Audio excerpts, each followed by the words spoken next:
Will the ACC survive? I can't answer that question. Will the ACC look much different 5 years from now than it does today? I can't answer that question, but I think we've got our indication in court, both in North and South Carolina and Florida, with the ACC waging war on two fronts against Florida State and Clemson, who, of course, have taken up to the legal side to fight their way out of the conference. North Carolina, of course, in recent months has been very vocal in the media as well.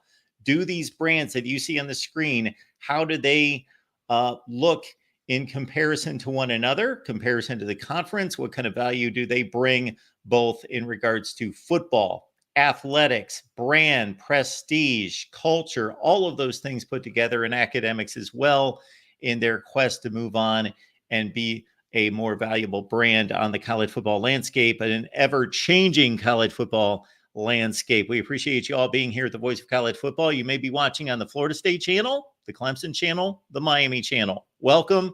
We got our guy, Tony Altimore here, consultant and strategist, here to break down the data.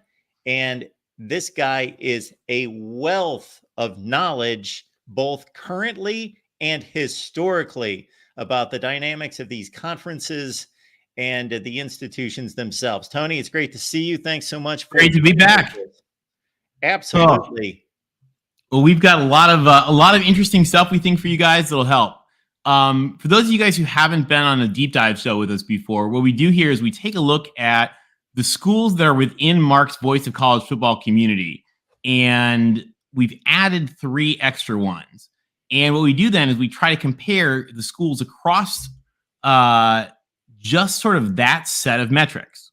So, when we're taking a look tonight at Florida State, Miami, Clemson, and North Carolina, we're not just looking at them across the whole ACC or the whole of FBS. We're looking at them just really from this perspective of the blue bloods, the schools that are part of Mark's community.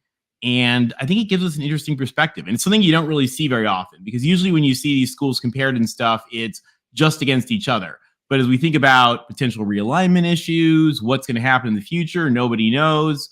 I think it's interesting to really see where do they stack up against the schools that really drive value in the other conferences. Absolutely. And again, these are 4 schools that have so much value on all the fronts that we just mentioned. And I'm interested to see how this looks graphically and in regards to the metrics of these 4 in particular. All right. So we're going to take a look here at a number of different factors, both in terms of the university and the athletic department. The reason we do this is because to really understand the athletic department and the finances and really what's behind it, we need to understand the school too. It'll help you appreciate kind of what's going on in the bigger picture as well. So let's start. What do the fans know? Well, the fans know the Wikipedia composite score is actually and we'll come back to this when we get to the football section towards the end. But when this Wikipedia score, we've done some statistical analysis, actually is really significant. And fans know Florida State and Clemson are great programs. Miami historically was a great program. It's fallen off a little bit. And Carolina a little further down. You think about national championships.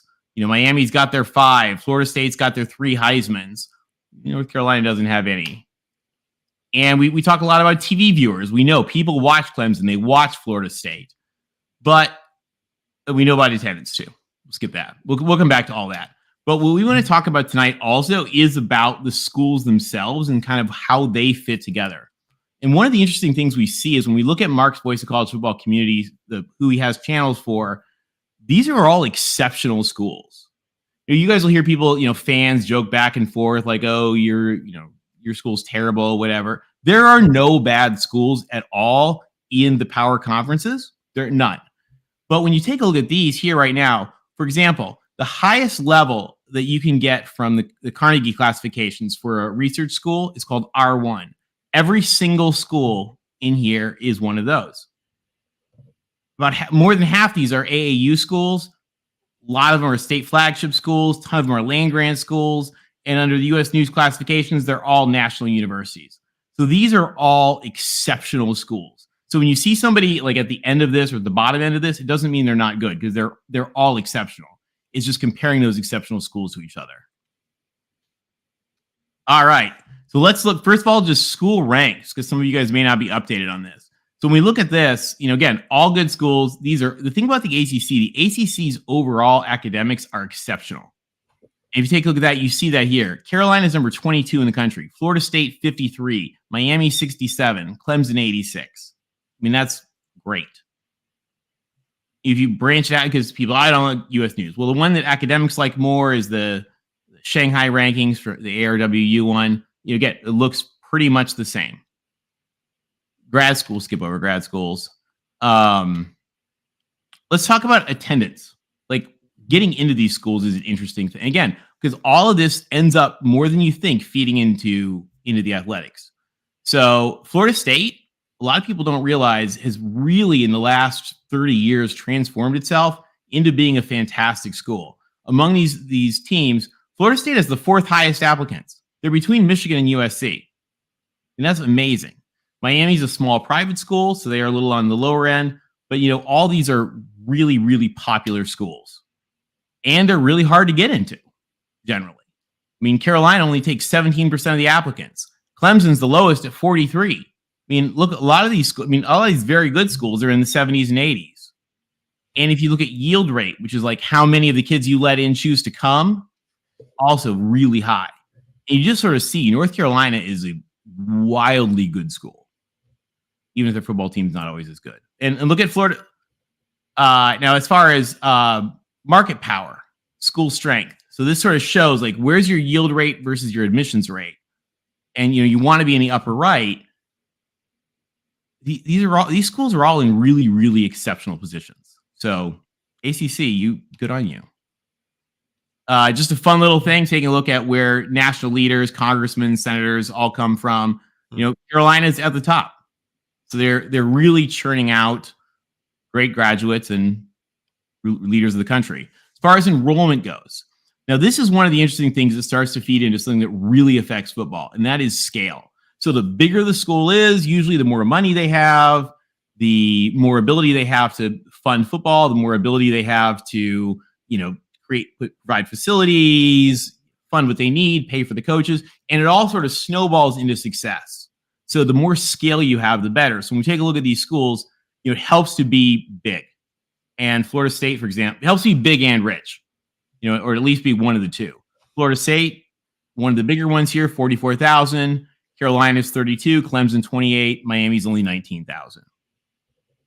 Now, you guys have probably heard about the enrollment cliff that's coming. Colleges have been shrinking, and they're about to shrink a lot more. Now, take a look here at the growth. And this is graduate students going up and undergraduate students going over. And you sort of start to see, first of all, most of these types of schools are still growing, even as the population of student-age people are shrinking. And look at Clemson. Look at Miami. Look at Miami. Miami's a small school, but it's growing a lot. Florida State's growing a lot. Carolina's growing. So they're really moving along. It's pretty impressive. They don't have very many online students. You don't see this. You don't see very many online students in these schools, but Florida State's the most, and it's only 4.7. Let's talk about research money. Now, why research money matters is, like we said, in a world where resources are really mattering, you want to be big and rich. And what research funding does is it helps make you both. Because the big research schools get huge grants, and they get a huge chunk of that grant that actually goes sort of as overhead to the school. So if you're a school, the more research you have, the more resources your school has, the more resources are there for athletics generally. And you see Carolina is one of the biggest there. I mean, Carolina's rolling in at $1.3 billion.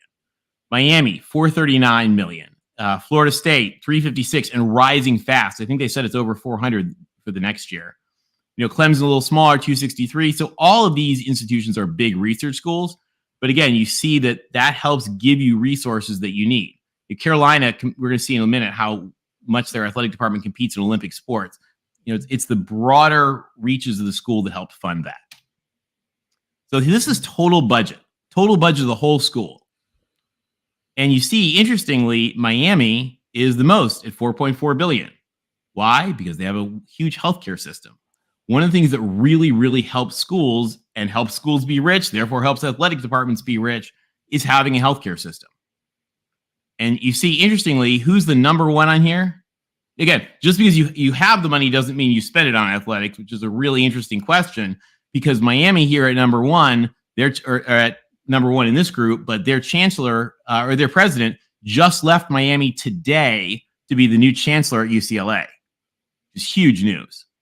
So he is really invested in athletics at Miami. I mean, brought in Mario. They're building new facility. They're building a whole new like on-campus facility. They tried to build a new stadium. So as he goes to UCLA, that'll be really interesting. But you see here, Miami's sort of the most here. But one of the things you'll notice, like Florida State and Clemson are a little smaller, and stuff like that really starts to show us, why does it really matter to them so much that they're falling behind the Big Ten and the SEC? Well, they're not, Michigan or Penn State or Washington with a ton of money. So that extra, $20-30 million really starts to matter. This takes a look at government funding. How much of your money comes from the government? Carolina and Florida State get a lot, relative to the peer institutions. Clemson and, of course, Miami gets only a shred. This is another interesting metric: reliance on tuition. Schools that rely on tuition for a lot of their money, they tend to be, it's almost like sort of like the school version of living paycheck to paycheck. And you see, again, Carolina's at the top, Clemson's at the bottom. So it's fine getting by and living on tuition, but then you're very, very sensitive to when, like, for example, in the next couple of years, when the number of students is going down. Endowment, I don't know why there's a giant check mark on that. I'm sorry. Sorry, guys. Endowment value. That was weird. Endowment's like a savings. A lot of people don't know what an endowment is. It's sort of like a trust fund or like a savings account for the school, where they only live off the interest. They only live off a portion of the interest. And the more money the school has in their endowment, the more money sort of they have for themselves, to do things they want and all that. Stanford's a great example. Stanford is like a $40 billion endowment. So having that kind of money lets them do what they want. So when we look here, we see, Carolina's got a big endowment at $5.4 billion. Florida State and Clemson don't have as much. That's why you hear them looking for more solutions to really sort of fund their athletic department, because they're not sitting on those riches. And really none of those other three schools are. But Carolina's doing pretty well. Now, this is an interesting piece. Again, you sort of see this here with Carolina. So, like, for example, we talked about Stanford. Last year, Stanford wrote a $38 million check from their endowment to help pay for their athletics. That can cover a whole lot of gap when you have a savings account that essentially writes you a $38 million check last year. So how much of the endowment is for athletics? And the schools have to disclose this, the public ones. And we see Carolina's got $500 million sort of, banked towards supporting athletics. Florida State, when they filed their report, only 83, Clemson only 200K. So, Clemson isn't really doing an athletic endowment. But, again, you see not a lot of these schools don't have a lot, but just, Carolina alone using that wealth to really sort of build themselves a base. Fundraising is another question.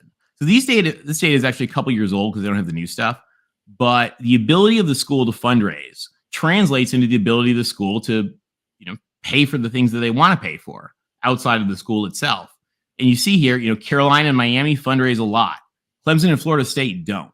So again, this is FY16 to FY20 averages, but you just sort of see there that fundraising really starts to matter to funding what the schools want.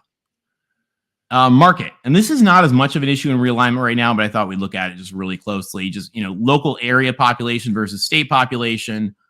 They kind of go together a little bit, but you sort of see, Florida State's in a really small town, but it's a huge state. Miami, sort of the opposite, or opposite end of the same state. Carolina and Clemson, just sort of how they compare to local area and state versus everybody else. So this is interesting. Let's look here. This is state market size versus college football focus. So I just looked at Google Trends, not the best piece of info, but what's the football interest level by state? And then, what's the population of the state? So as we look at here, we see, there's nobody in the upper right, which is where you want to be, I guess, which is where, Brazilian soccer is, of, crazy fans and huge population. We have no states like that. The biggest, apparently where football is the top is Alabama. Where it's the lowest of these states, because there's a lot of states that are lower, but they don't have major football teams. This is California. But when you have about 40 million people, you don't have to have them all be fans. So the state market size isn't obvious. The football interest is just taken from polls and surveys. No, it's from Google Trends, so it rates them from 0 to 100. Okay. It's not really a percentage or anything, but it just sort of gives us a sense of, for example, Clemson is in a smaller state, but they're much more college football obsessed. How many people that live in those states are doing Google searches for college football? Relative to the other states, yeah. Yes. So, but you see Florida right there in a pretty good position as well, with the 3 Florida schools sort of clustered around the little dot. All right, let's look at the athletic department, because I know you guys didn't want to spend too much time talking about school stuff. So this is number of sports. And there's going to be a lot of angry things in the comments. This is their official number of sports that they file with the Department of Education. Whether they consider like outdoor track different from outdoor cross country, and whether the diving team is separate from the swimming team. Those are all like semantics that the school makes, but this is the official number of sports that they tell the Department of Education. And you see one of the issues with Carolina is they're really big on those Olympic sports. So they're running about 24. Again, swimming, diving, track, how many do you call those different teams? It can vary. Miami is the smallest. Miami has a really small Olympic sports program. They've only got 15. And again, this is compared to these other sort of big blue bloods here. See, Clemson's at 16, Florida State's at 18. Let's look at the athletic department. So we just did that. National championships. So how have they done in championships? Look at Carolina. Carolina is at the top of this group. They've got 50 national championships. They've had, and again, this is through FY23 because this year's data has not been released yet. So sorry, they just won, another one in soccer. It's not in here. Carolina's got 50 and they've got 65 individual athletes. So those are like, swimmers and track and stuff like that. Florida State 17, Miami 16, Clemson 7.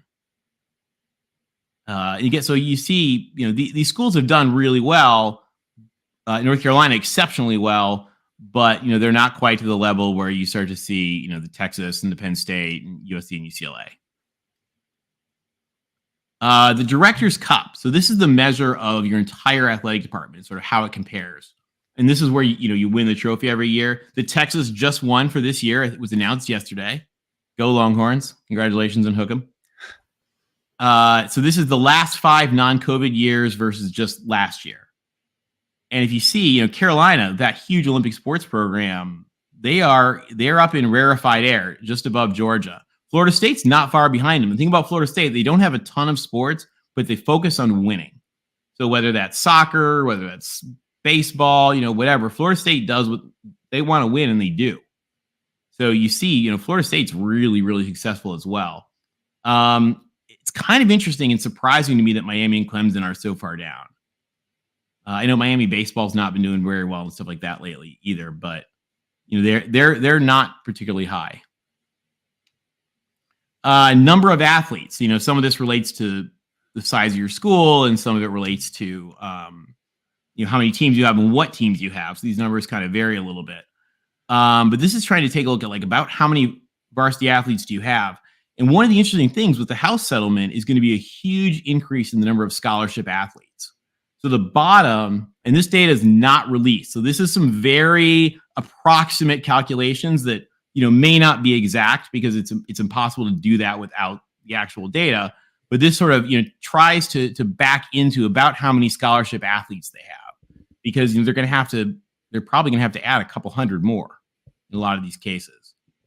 And again, you see Carolina is at the top end, above Notre Dame and UCLA even. And then the others are kind of towards the bottom. Let's look at the athletic budget. So athletic budget is kind of interesting. Again, none of these schools are that high. And so this is looking at their budget, the revenue that they generate, unsubsidized from the school, and sort of the operating margins, the difference between those.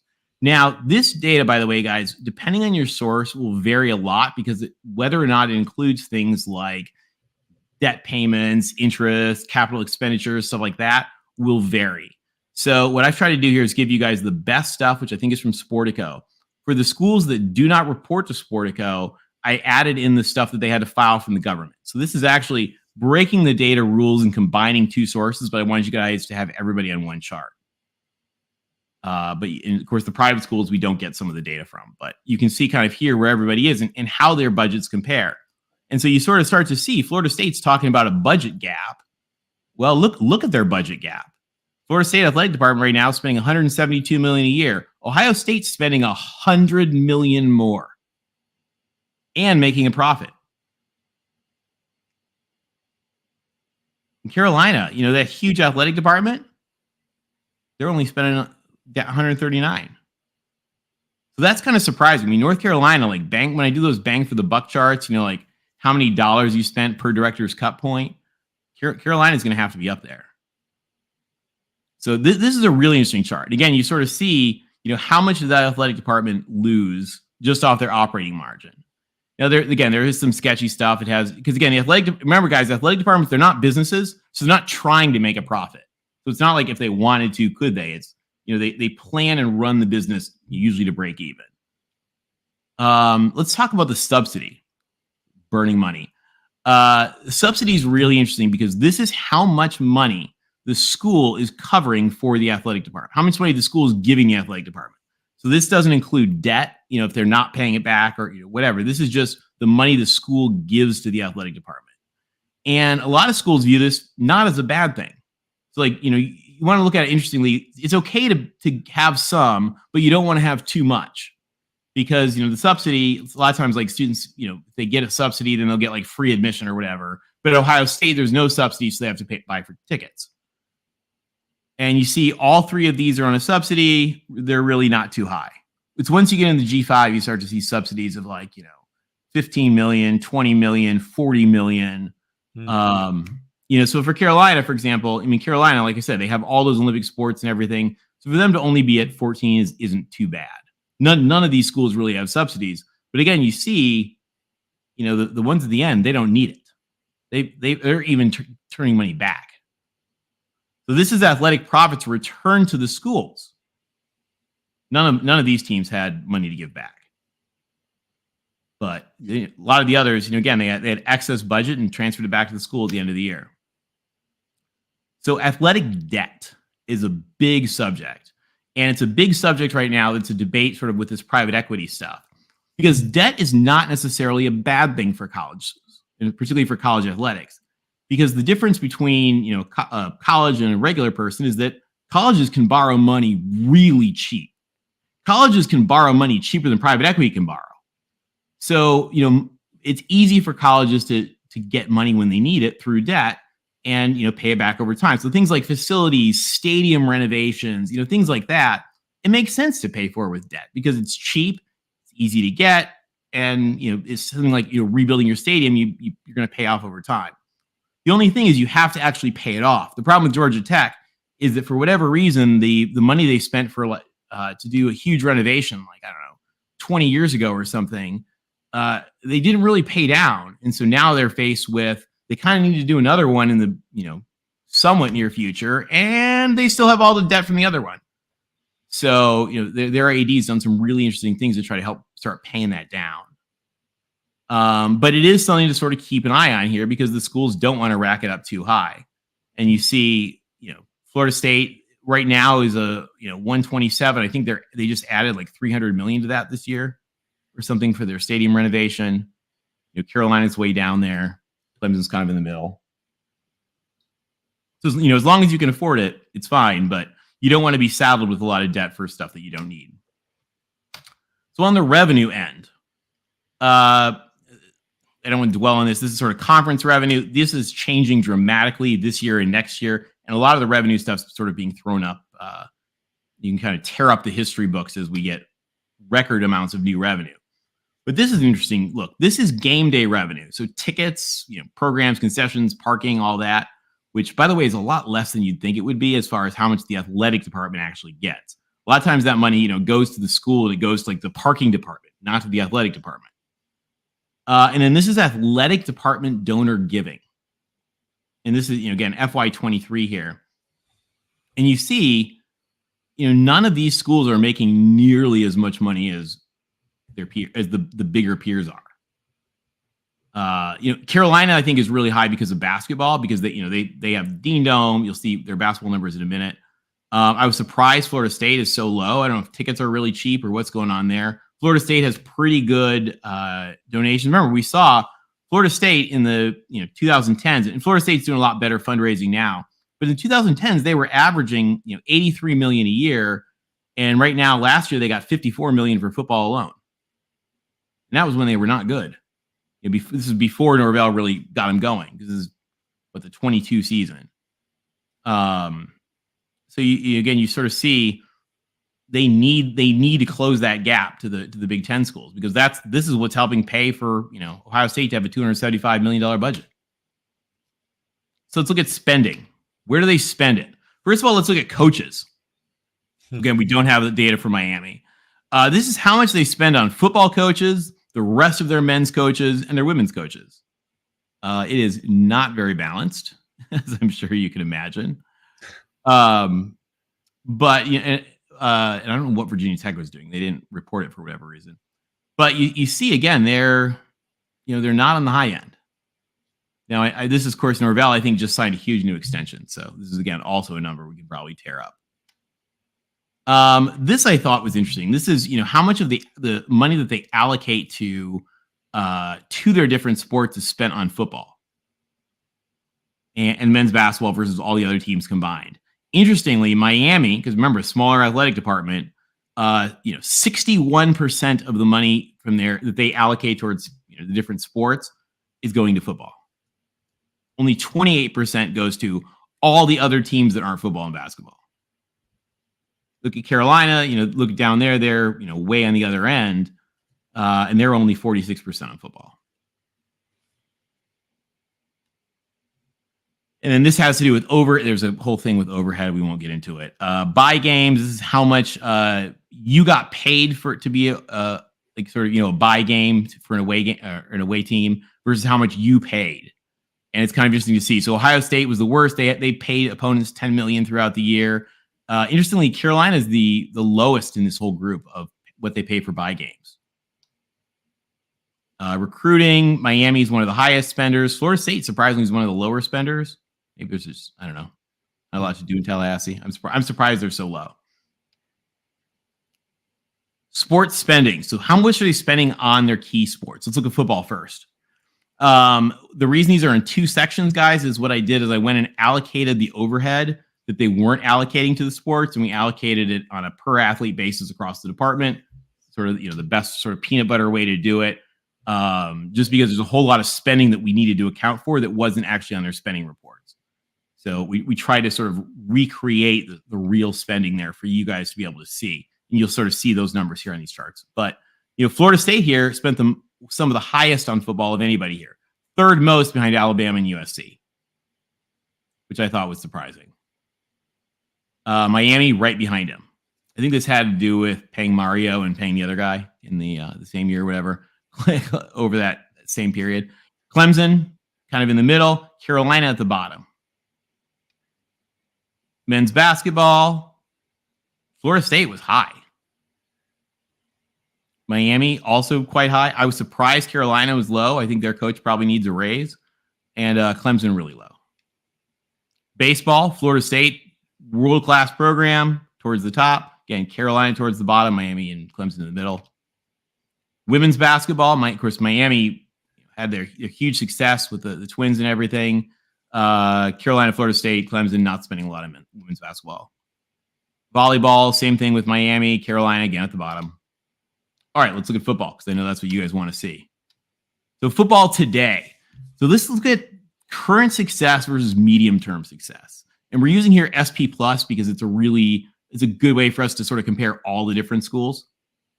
And no surprise, Florida State was great this year. Clemson was pretty good. Miami was pretty good. Carolina was okay. Not quite what they hoped for. But let's see them over the medium term. So the medium term for here is 2002 to 23 because that's what our data set gives us. We see Clemson was number 10. Florida State number 12, even with their down years. Miami number 16, even with their down years. Carolina 44. So how does that trend? So this is the difference from average. So if we take all their different SP pluses over those years from 2002 to 2023, how was 2023 different? Well, of course, Florida State's always pretty good. Carolina is always fairly middling, but they were both better than usual. And then Miami and Clemson were actually both down pretty far this year. Again, Clemson, because they've been so high, but interesting to see Miami down as well. And then we talked about this a little bit at the beginning. Again, whenever I've done like statistical stuff and whenever the Winsipedia composite rankings come into play, it always, like, the statistical programs always tell me it's really significant and a really good indicator, because what that's doing is taking all kinds of different factors and combining them together. And we see, Florida State, despite the fact that they didn't really get good at football until the 80s, is exceptional. They're number 13 on that score. Clemson's 14, Miami's 19, and again, Carolina's down in the 40s. Legacy and brand, national championships, we looked at this. Miami, Florida State, Clemson, both really good. Heisman's national champions. Clemson doesn't have a Heisman. Carolina doesn't have either. Don't worry, Carolina. We have some love coming for you in just a minute. Conference championships and all-time winning percentage. Florida State's got a really good all-time winning percentage. It's better than Georgia and LSU. Miami and Clemson, both pretty good. Carolina, again, a little further down. AP polls. There's something really interesting in this one. Check out the weeks at number 1. So on the left here is your all-time weeks ranked in the AP poll. How many weeks were you ranked? And on the right is how many of those were you ranked at number 1? Check out, Florida State, again, they're pretty far down as far as overall goes. But look at how they are in terms of number 1. They're almost at the top. Same with Miami. So you sort of see Florida State and Miami have had some ups and downs, but their ups have been as high as it goes. Mm-hmm. Consensus All-Americans. Again, Florida State have 45 of those, despite really coming to be themselves in the 80s. Is exceptional. Carolina only having 15, despite having been the flagship school of Carolina for its entirety, is not as comparable with the rest of these peers. NFL draft picks, same thing. Miami, way higher than in terms of first round. This is all-time picks versus first round picks. You see Miami and Florida State disproportionate with the first round picks. What about TV? So this is average game viewership. So here we're looking at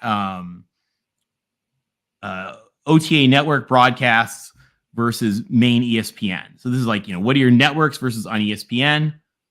You see Florida State, and this is from 2016 to 23. So Florida State was bad during most of this time, and people still watch them. People watch Florida State. Clemson was outstanding during this time, but had great viewership, but not exceptional.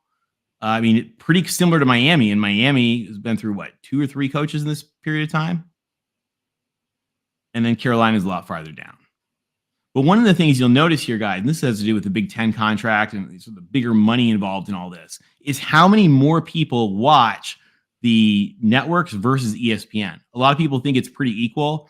And again, like a random LSU Tennessee game on a Saturday night will draw a lot of viewers. But just in general, the networks typically blow away ESPN. So this is total TV viewers for the regular season. Again, Clemson was exceptional in this period, and Florida State was pretty bad. And you see Florida State and Clemson are right next to each other. And then this is number of games picked up. And I think this is a really important metric because this is the networks choosing how often your game was important enough for them to put on the main channels. And Clemson probably should be higher, but of course they're high because they won all those games under Dabo. Florida State was not very good in this time, and they still pulled really solidly. People watch Florida State. And so the left here is the networks, and the right here is the networks with ESPN. But you see, none of them are close to where Notre Dame sort of in their own category, but to Ohio State, Michigan, Oklahoma, Penn State, USC, Alabama. Average game viewership, how many people are watching again, sort of the same thing. Look, Florida State was not good in this time, and they beat Clemson, who was really good in terms of average viewers. Like this one was very telling to me. And then postseason viewership. Of course, Clemson was in the playoffs, so they're way up there. Florida State, for how not good they were, is really good. Florida State draws viewership. And Carolina, again, for all this talk about North Carolina, where's North Carolina going to go? I love North Carolina. They're awesome. But they do not add value to a conference in football like these other schools do. It's just something to think about. What about fans? How do you do in your stadium? So again, this is just comparing to this universe that we talked about. Clemson, they sell out every game, but it's a lot less than some of the others. Florida State, their numbers going to go down because they're actually taking some seats out of their. Lots of schools are taking seats out of their stadium and adding better revenue producing seats and suites and all that. But here we see attendance and capacity. Again, this is last year, so Florida State at capacity, Clemson at capacity. I don't know what Miami was like doing with their tickets, if they were dumping them in the ocean or something. But there's no way they sold 77% of their tickets. But all we have is the data they report. I saw a lot of empty seats in Miami. But we all did, Tony. We all did. Which is why the funniest thing of all is the fact that the two schools that everyone makes fun of for empty seats are Miami and UCLA. And the UCLA chancellor is the former Miami president now, as of today. Attendance trends. So the NCAA gives this attendance data back to 2013. So, how are teams trending on attendance? Miami's trending down. Carolina and Clemson are pretty steady. And Florida State is up, which, of course, makes sense. Florida State's had a great year. Miami had a pretty disappointing year. But it is interesting to sort of see them both at the extreme ends here of the attendance trends going. Basketball fans, same thing, but a very different story. Here is this year, I'm sorry, because the season just ended. This year's season average attendance and arena capacity. Again, Carolina is number 1 in this whole group. So they might have even, I forget the number, they might have even been number 2 behind Syracuse, who plays at a dome. Clemson, Miami, and Florida State, they're not really doing basketball. But one of the interesting questions that I would love to see math on, like real math, not like, back the envelope math, but I'd love to see real math on the value. Carolina basketball may have enough value to make up for some of its football because they are so elite at basketball. So many people watch them. It's not like, we're a little bit better at basketball. You sort of hear people like, no, they're just on another plateau. We'll see that in a moment. Again, attendance trends, Carolina and Miami are up. Clemson, Florida State's down, but again, they're not really worried about basketball either of those places. This is basketball national championships and Final Four appearances. And you see, Carolina, second most national championships, most Final Fours. None of the other 3 have ever won a basketball title. And 2 of them have been to 1 Final Four each. Clemson's never been to 1. But Carolina is in another stratosphere. And again, you see these football schools, most of them have never won a basketball championship. Of our universe here, it's only UCLA, Michigan, Ohio State, Oregon that have ever won one. And I think Oregon's, was in the 40s or something. I don't know when it was. Mm-hmm. I think they won the first one. Did they? Okay, that may be, because I was like I don't even know when it was. But it was so long ago, it made me like go double check to make sure I didn't have like an error in the the data feed. And then doing the same thing we did with SP Plus, we're looking at KenPom. Current versus sort of that medium term of 2002 to now. Look at Carolina's at the top, better than all these schools. Mm-hmm. And Clemson, Florida State, Miami. It's funny they're right next to each other over the medium term. And then the trend there, interestingly, Carolina's down a little on the trend because they're so high, that they go up, ups and downs a little bit. Clemson's actually, I guess, had a really good basketball year this year, and Florida State and Miami were both down. And that is as quick as we could get through a whole bunch of wild info about those teams. Well, our buddy Cam Underwood from State of the U has great timing, because as soon as Tony finished up his presentation, Cam is right here. What's up? Guessing, Cam, you didn't get a chance to see much of this, but Tony has just hit us over the head with a ton of information. So I guess we'll stick to football, or if Cam has any direction that you would like to go in regards to anything you would like to see, to comment or ask questions on.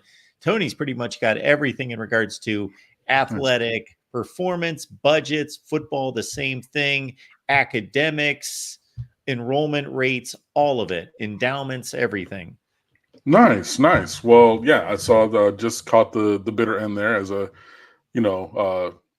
basketball player growing up, seeing the Ken Pom stuff for Miami last year was, seeing it on the floor, and also the metrics were tough for sure. I mean, what was that, 13, 16 losses in a row or whatever? As a USC Trojan alum, I know how you feel.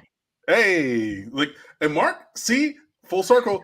Who have I always said always has the best fight song in the world? Fight Even on. That fight song is pretty awesome, I'm not gonna lie. Exactly. I mean, really, so we have 3 of them. You do, but no, the main one. And just to cut in real quick, Cam says this from a place of knowledge and experience. This is not just a fan saying, hey, I love that fight song, it's awesome. No, we're talking about a musicologist who has won awards, and his choirs have won awards, national awards. So he knows what he's talking about. That is high praise. And my director from when I was at the University of Miami actually has either 2 or all 3 degrees from USC, and he ended up going back and being the head director at USC. That's awesome. In the vocal music department. So had a long-standing offer if I wanted to take advanced degrees to come out there to Los Angeles, and almost did one time. You're still there. Hey, it is still there. So yeah, maybe, but so I trained musician and music teacher and things like that. So yeah, no, I come with knowledge on that point. But in terms of like this, so what was, let me ask you, so like, what was the most eye-opening metric in terms of Miami, whether it was positive or negative, that you saw relative to football? I think where we saw them, where they did the weeks at number 1 was really telling to me. Oh, wrong one. So this is AP poll. On the left is number of weeks ranked. On the right is number of weeks ranked number 1. Look at Miami and Florida State in how they compare in overall weeks ranked with how they compare in weeks ranked number 1. Wow. I mean, it's very disproportionate. That's wild. Right? That is super crazy to be that far down and like have that level of success. But then that also just speaks to the fact of, I've heard people call Miami like a microwave dynasty, like it wasn't that, turn the oven on, put the turkey in on Thanksgiving and let's wait 8 hours. It was like, rapid. Dang, it was rapid and continued too, because after that ascension, it wasn't like whatever year that was that USF randomly went to number 2 and lost at Rutgers, 2007. Yeah. Right. Okay. Bang. 2007. I was thinking 6. I didn't want to get it wrong, so I was right in the ballpark. But it wasn't like that where they like kind of touched greatness and then no, they've been great all the time. Like we got up there and then hey, we're cruising at 80,000 feet. Well, see, I know that one of my dad's very good friends was one of their coaches under Denny Erickson. So when growing up, we would go and when I was in like middle school, we would go down to Miami to visit my grandma for spring break, and I would go to their practices for spring ball while my dad was scheming offenses with their coaches. So I grew up sort of on the sidelines of Miami spring ball, which was always fun. Just to put perspective on what you guys are talking about, look at that. Michigan is number 2 all time in weeks ranked to Ohio State. I have to add that, but number 2 all time in weeks ranked. But Miami has been ranked number 1 almost twice as many weeks as Michigan. That's the microwave. We're great. Or, this has only been since 1980, but here we are. And now we're going to dominate for 20 years. And what's wild is when you think about the fact that Miami and Florida State are both doing that on this chart. Yeah. And it's funny, And I at the was same talking to time, a friend of mine, that Miami is the institution and the team that keeps Bobby Bowden out of the conversation of greatest of all time. Because if Miami didn't exist, how many championships would that man and then that team have won? Like, there are many times where we ruin their championship aspirations. Also, I just popped into the chat. So although so did their kickers. So they helped as well. But yeah, to Marcus Williams, I am a Michigan native. I am a native Michigander from Detroit. My uncle went to the University of Michigan. I've seen every single Big Ten school, well, traditional Big Ten school, except for Ohio State at the Big House. I was there the year that precipitated them putting the net behind the game day guys, because the frat guys were throwing marshmallows and banking them off of Reese Davis's face. I played 3-on-3 tournaments in Chrysler Arena. I was there for the 5-5. I have a picture of the Big House there. I've had snowball fights on the 50-yard line of Michigan Stadium up there in Ann Arbor. It is a great place. So I say all of that to say that, popping into the chat, I'm 10 toes down from Michigan. I love Maize and Blue. They do not have the best fight song. I just talked about it on our Miami show. The Michigan fight song is literally 6 notes because it's easy and everybody can do it. Michigan State has a better musical actual composition, and so too does the Troy, or USC. Like I said, trust me, literally a lifelong musician and music. I know what I'm talking about. I hear you, and you might like it more. And I'm not saying, hey, whatever, but just on the merits. You want a fun one? Listen to Washington. It's the only one. I guess it's the only fight song that starts in a minor key. Oh wait, y'all's doesn't start in a minor key. No. Well, it starts. It's in a major key. It's just the minor chord of it. Okay.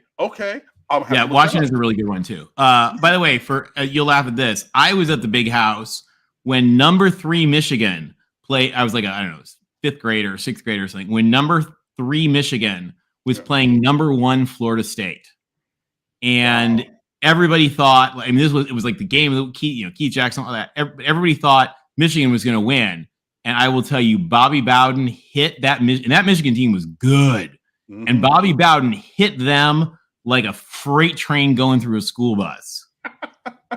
Yeah, I mean, hey, it was wild. Awesome. It was like awesome circa 91. Yeah. With Desmond. Yeah.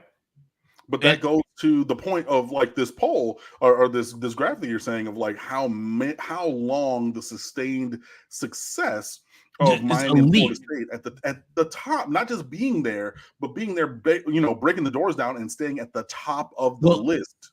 Well, look at this. There's an apostrophe that shouldn't be there, but this is first round picks in the NFL draft versus all-time picks. Sorry there's a typo of an extra apostrophe. There's no apostrophe. My English teacher mother would come for me. But again, you see here, look at Miami and Florida State. They're all-time picks, and look at their first round picks, particularly Miami. Yeah, I mean that number is what, 5th overall? Yeah, and the ratio is incredible, and to people who are that was only that 2001 team or whatever. Jalen Phillips was a first round pick. Greg Russo was a first round pick. Philip Dorsett was a first round pick. Eric Flowers recently. I mean, even through the run of futility on the field, there's still been these islands of elite players, these instances of elite players popping up and being first round picks for Miami. And they continue to, dominate in the league and get, additional contracts and things like that. Well, I'll show you another one. We have to go sort of way up to it. Sorry, people on the screen. I want to go to total budget because I think this is a really interesting number as well. This is the school's overall budget. Now, Miami is the smallest of all of these schools, by the way. Oh yeah. If we go to wherever the students were, they're the smallest school by far. But I want you to see the total budget. Miami has the advantage of this big group. Again, these are the Mark's channel grouping of schools plus a couple others. So these are sort of the elite blue bloods.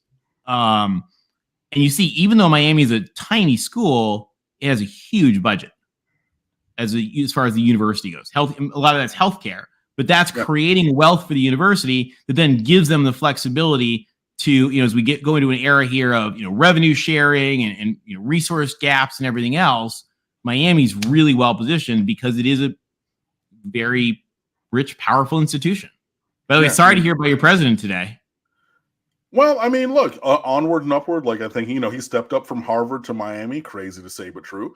And then stepping up from Miami to UCLA as chancellor. So, I mean, hey, good for him. But I mean, even if you just look at it, this kind of tells or puts metrics to like the journey of the Miami fan. And like, I'm an alum, you know what I mean? But like, we have this huge reach, we have this big budget and everything. And like, I think that, your alma mater and mine, like Miami and USC are like mirror options of each other, like, very similar institutions, very similar elite private schools in these cities, they're, like, and if you look, want to win, there's a little bit of a gap between like your revenue and ours, but like in that same kind of area, 17 or like, sorry, that's 6.1. So 1.7 billion, like, is a lot. Like, I'm not going to say, I mean, like, hey, how's that in my account? But right a lot of that's USC. USC is a bigger school now.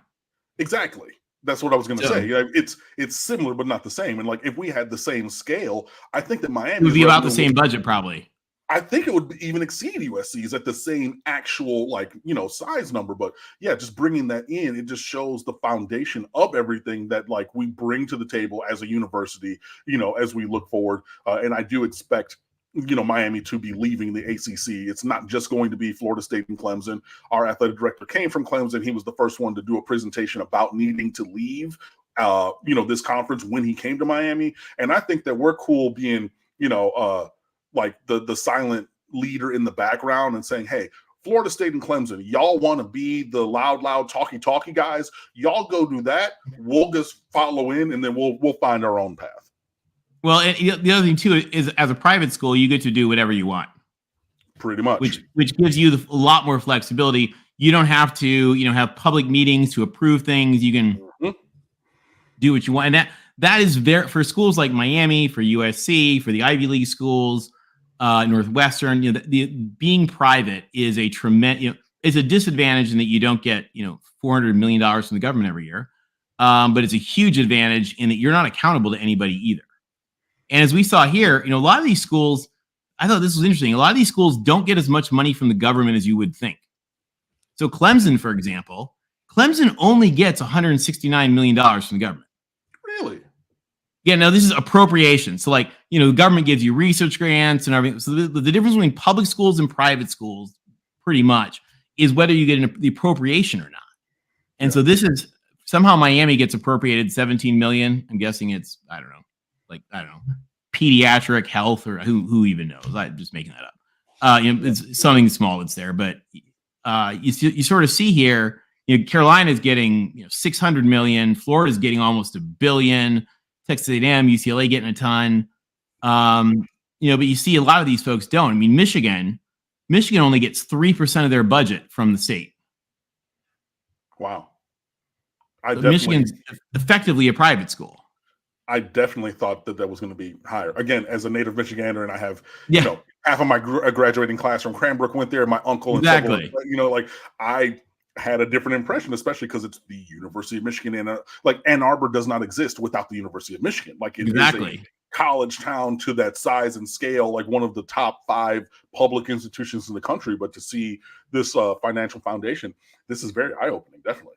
Yeah, so I thought that was really interesting because again, it shows that how much governments, because again, when you have the more sources you have pumping money into the school, the more flexibility the school has to then decide what they want to spend their extras on versus the folks scraping by. I mean, what really worries me are like the future for like the MAC teams, for example, where they're already like currently football does not even pay for itself in the MAC and in the Sun Belt and a lot of other places. So you start to wonder as we go towards revenue share and all sorts of other stuff, how will that go?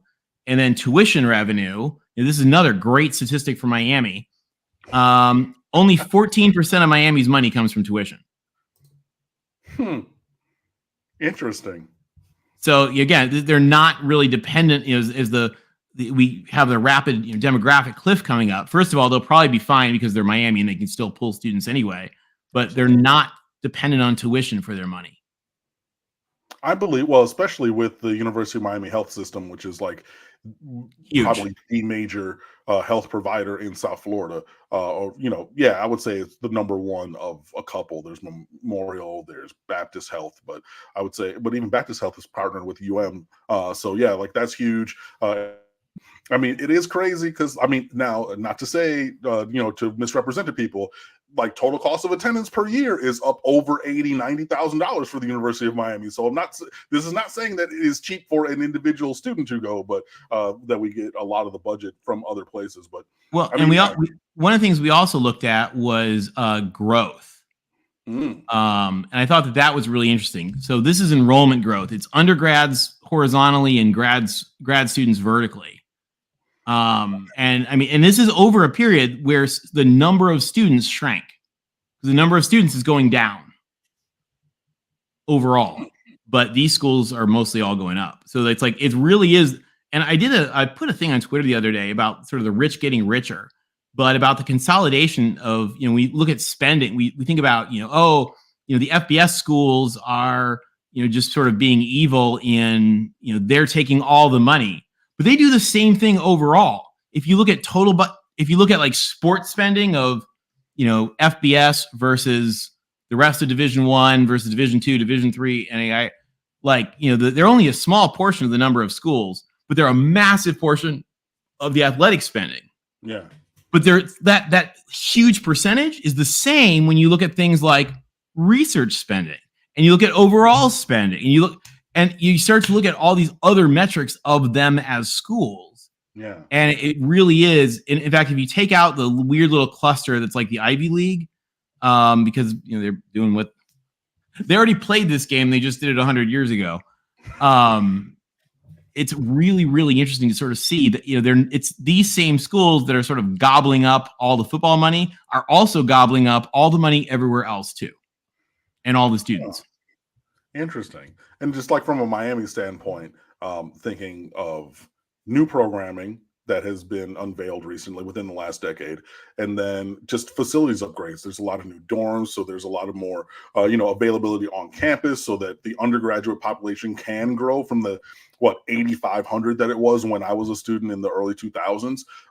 So like my dorm has now been torn down and replaced with a new, bigger, better dorm. So that same footprint now holds, I think, like 1.8 times the number of students. So, like an extra good amount just in that one dorm area, and then obviously not around in the Miami area. So I could see that. And then, yeah, just as I've continued my professional journey, I've seen additional professional and graduate level options as well. So we're saying, okay, so this makes sense to see probably 22% growth undergrad, right, and like 30 something. Yeah, like that's I don't have the growth on there. This is just enrollment overall. They're up to 13K undergrads now and 7,000 grads. That's crazy. That's, again, when I was an undergrad, it was 8,500, and I think that we were like 13,000 total in like around 2001 when I was there. So I mean, you're talking about going from 13,000 to 20,000 in the space of 20 years. Like, I mean, I know but when rolling over time and looking at the infrastructure needed, that's pretty huge. So that's huge growth. Yeah, no, they're really doing stuff. Again, it's that same thing we see, everywhere else. These schools that are the FBS schools that you guys cheer for are doing the same thing in every other aspect of their schools that they're doing in sports. Wow. But also, just to talk, to kind of bring it broad, look at the proportion between Miami and Florida State, or Miami and Texas A&M. So when, people are saying, okay, like it's and like I've seen a couple comments in the chat, Falcon TRX, obviously appreciate you hopping in there. Like, Miami is a known national brand. I mean, if you look at Miami compared to Notre Dame, a even smaller private school, right? But definitely, known nationally and internationally. It's just you're going to have a higher volume of people from these. I mean, Florida is not highlighted, but I mean, they're third on this list. So, I mean, look at the comparison between, $55K per year and then $19K per year. And then just like take fandom and then extrapolate that out with even like students who attend and then just people who are fans thereof and did not attend. Like it's definitely a numbers game, but I'm fine being in the minority because I love being a Miami Hurricane, but just putting it out there and like laying bare, hey, yeah, these numbers are disparate. Yeah, it makes a big difference. Wow. Okay. Where was your we had somewhere here. Where was the? This was This is the yield rate versus admit rate. Okay. Admit rate is the the number of students that apply that are accepted, and yield rate is the percentage of students who are accepted that actually attend. And you see Miami and Florida State both great on this chart. Yeah, Florida. I mean, they're up there. More people go there, but I mean, hey, whatever. Fine. Interesting. But they're cheaper. It is, and the admissions rate has gone down since I was in high school. I mean, I still probably would have gotten in because, like, I'm smart, I'm a nerd, but like, it's interesting to see that, like, I mean, because Tad Foote, who finished his tenure as president in 2000, 2001 at the end of that year, and transitioned to Donna Shalala, like his path, and then he passed the baton to her, was trying to make Miami the Harvard of the South. That was his stated goal. So improving academics, getting rid of that suntan U moniker from, when everybody knows it. I mean, look, you have an Olympic-sized pool in the middle of campus with a gigantic patio right there. Yeah, we're going to go between class, or like when we don't have class, and like lay out and like catch some rays, or like myself included, and just kind of go over Miami. there. It's Miami, but like the top administration had tried intentionally for now going on, 30 years to turn that tide and like improve so many different metrics of the university, including raising the academic standards to lower the acceptance rate from what I think it was like 41% when I applied down to, around 20. So cutting it in half, but being intentional about how you got there. Well, and here's the rank. So we got Miami. They're at 67 now in U.S. News. Really pretty solid in ARWU. Business school, they're pretty good. Law school, they're a little further down. Med school is really good too. Yeah, I just remember being top 50. I know when in U.S. News and World Report when I was an undergrad. But yeah, seeing they changed the metrics this year, so they were getting a lot of flack at U.S. News because people thought that they were rewarding the wrong things. That they were like rewarding schools who essentially like churn out debt-laden students who have problems, and so they changed some of the factors a little bit, and there was a reshuffling, and like I know Baylor and BYU were both really angry about how they fell. USC fell a few.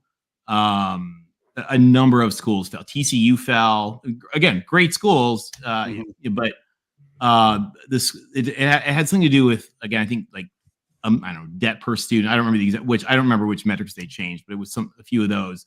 Again, it was sort of people saying U.S. News, you're rewarding the problems within higher ed, and so they try to take that out a little bit. Got it. Yeah, but I'm sure they'll rapidly tweak what they need for new metrics and be back there. Yeah, absolutely. But yeah, I mean, but like to your point, law school being up there, med school, again, having pretty much the foothold in South Florida for medicine and everything. I know several people who have gone to the med school. So seeing those things, and those are all positives in terms of offerings of the university, and then particularly in the medicine field, or just with the connection to the network, fiscally. And I know that people were talking about that, even when we were going to hire Mario Cristobal and things like that. But I mean, it is run under the university, and there is a portion of those, of that revenue that is able to be used as we see fit, including for programming, which includes athletics, which is programming. Well, that's the huge thing. Like we were talking earlier before you got on about how, the more of these big revenue streams that universities have coming in gives them the flexibility to do what they want and to say, we want to still compete. The world's going to change. We got to pay people. Okay, we'll do it. We're in. And there's other schools that are going to struggle with that. That's you look at the back to the budgets. Again, there's money there, for a lot of those schools who want it. Where's your national leaders? Do you have anybody? Oh, you have 4. This is Congress and Supreme Court cabinet officials. Yeah, you guys have 4 congressmen probably. We do have those people. Where was the budget? And then this was research spending. You know, you guys just joined the AAU. You know, they're doing all kinds of really great stuff there. Single primary campus only. Okay, I was going to say because in terms of the non-medical research, that number is a little skewed because Miami is one of the leading schools in marine and atmospheric science with the Rosenstiel School of Marine. No, that would count in here. So that would count in the single. That would count in here. Yeah. Really? Wow. Okay. Interesting. Where that doesn't count is the schools that are a little screwy. Like Tennessee's med school is in Nashville. Okay. No, I'm sorry. Maybe it's Nashville or Memphis. I forget which. It's in one of the others. And so, like, whether or not that counts as part of Tennessee is sometimes dubious. Got it. You know, Texas has like 5 med schools. How many of them should count? Like, there's a lot of there's some debate in some of these that get messy. So that's the single. The private schools typically just report one number. Okay. Yeah, I would just still think. But that's no different than, I mean, Cornell's in Ithaca and their med school's in New York City, and they report it as 1. Got you.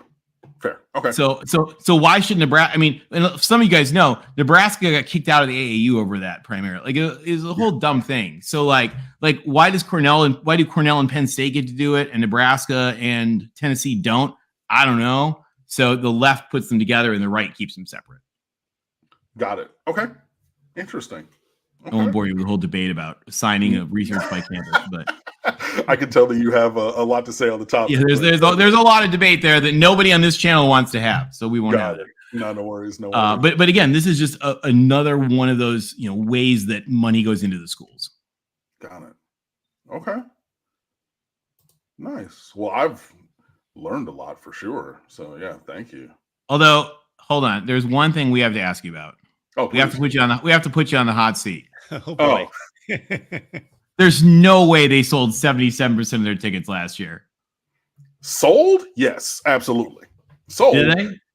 Sold as in like, when you include corporate blocks and things like that, there was, transactions. I'll give you a whole section for $10. Pretty much kind of a thing. But in terms of like I'm just kidding. Actual attendance, again, these are reported attendance, which tickets sold. Tickets sold. But like actual butts in seats is lower. No, it was nowhere near 77%, especially after that Georgia Tech loss. Like, I mean, that was, but I would say I don't feel bad. The one underneath you, I manually corrected because they lied to the NCAA and put the Rose Bowl capacity at 54,000. I was about to say UCLA 52. What? But yeah, the Rose Bowl's a 194. It's 92. I was going to say like 94, 92. Okay, yeah. So I fixed it though. I put this chart together and I looked. It said UCLA has what? And I was like, oh no. And I went into the database and like manually typed it. I was like, I know we are not pretending the Rose Bowl is 54,000 seats. Well, I mean, because they block off part of the end zone area or something for you. So so they're like, well, technically the seats exist, but we've tarped over them. And then no, it's still no, UCLA, you're not getting away with that. Right? No, 92.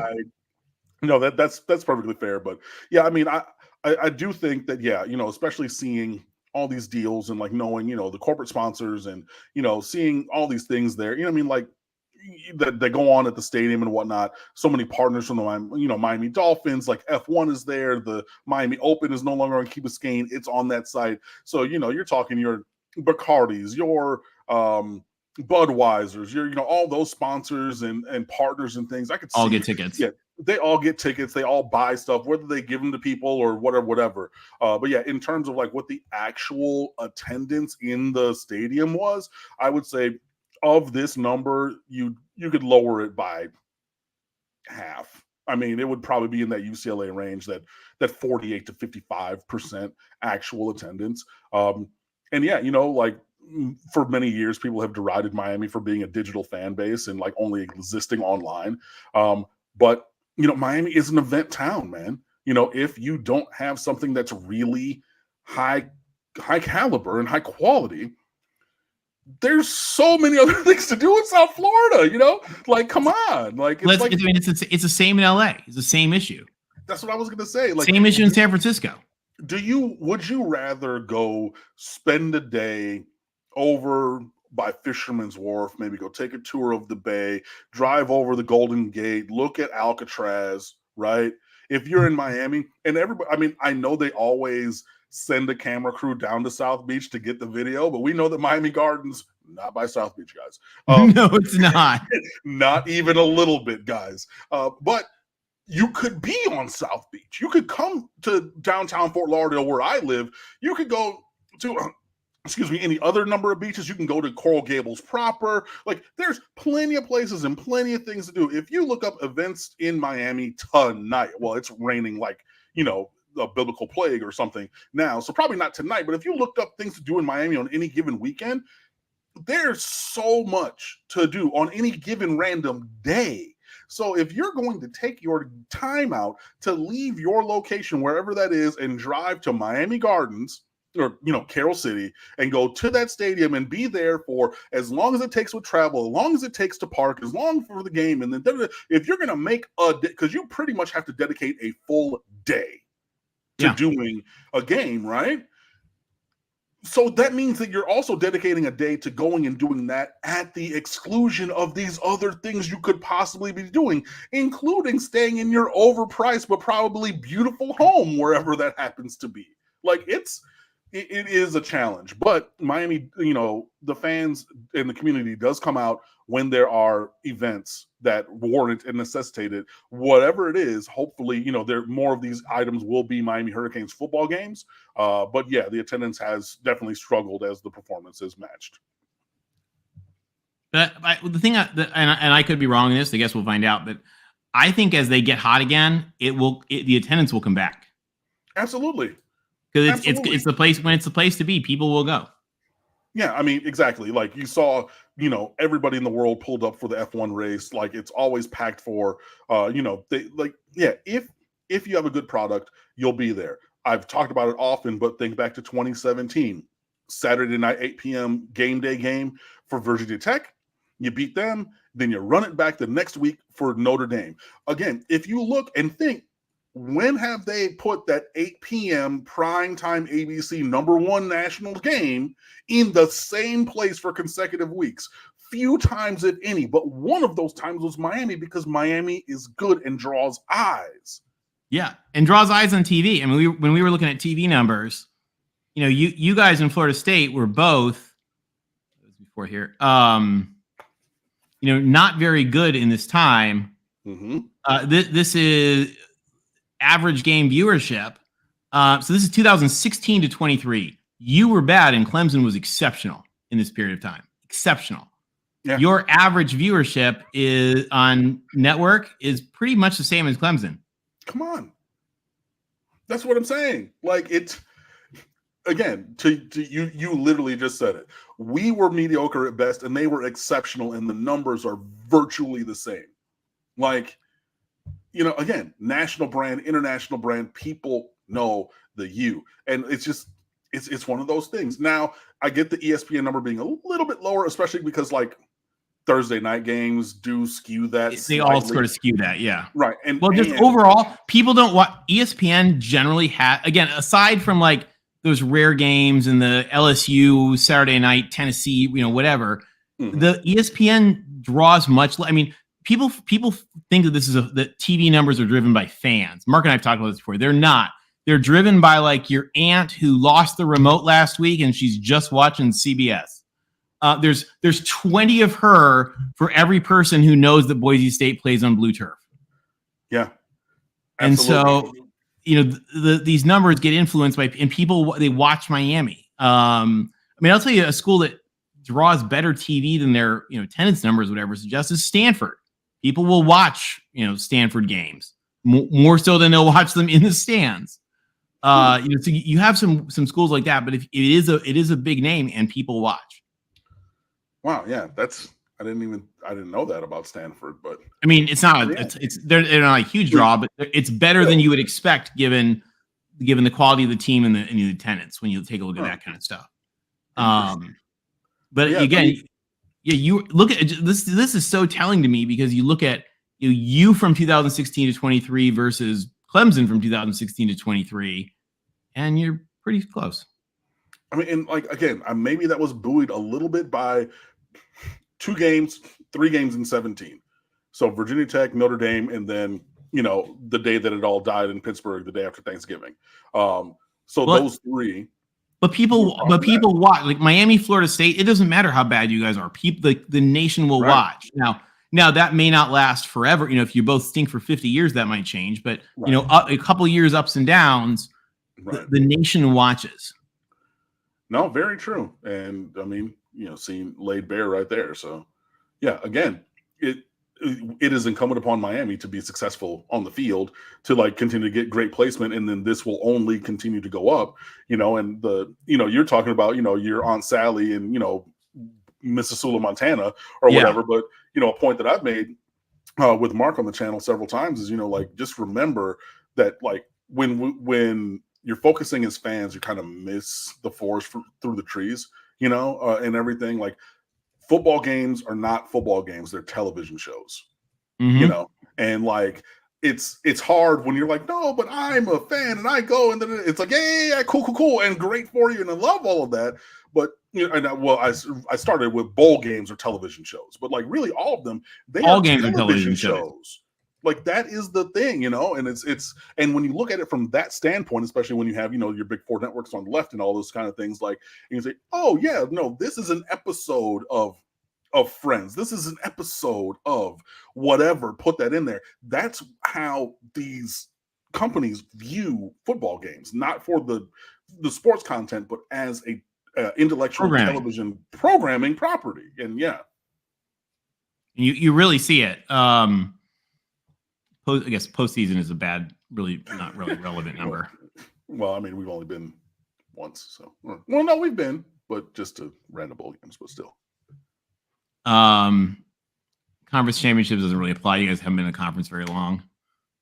Long enough that the number should be greater than 0 for us, but whatever. No, conference championships. It says you have 9. Going back to the, I wonder if some of those are old. Yeah, those are Big East championships, and Miami was independent for a long time, also. So they're probably Big East. That's what it is. Yeah, but the history of being in a conference to win conference championships is also pretty short. You haven't been in a conference for 50 years. No. So, yeah. But your all-time winning percentage, particularly given that is very heavily weighted in the post-1980 era, is pretty high. I mean, it's higher than Clemson. Yeah. And I mean, like, they were going to kill Miami football before Howard Schnellenberger, people have talked people from Miami have talked a long time. Like, you go to Burger King and get a Whopper and get, 2 free tickets to the Orange Bowl, like, literally for a point, because nobody was going. But yeah, it's interesting to see the development and just all this, these foundations.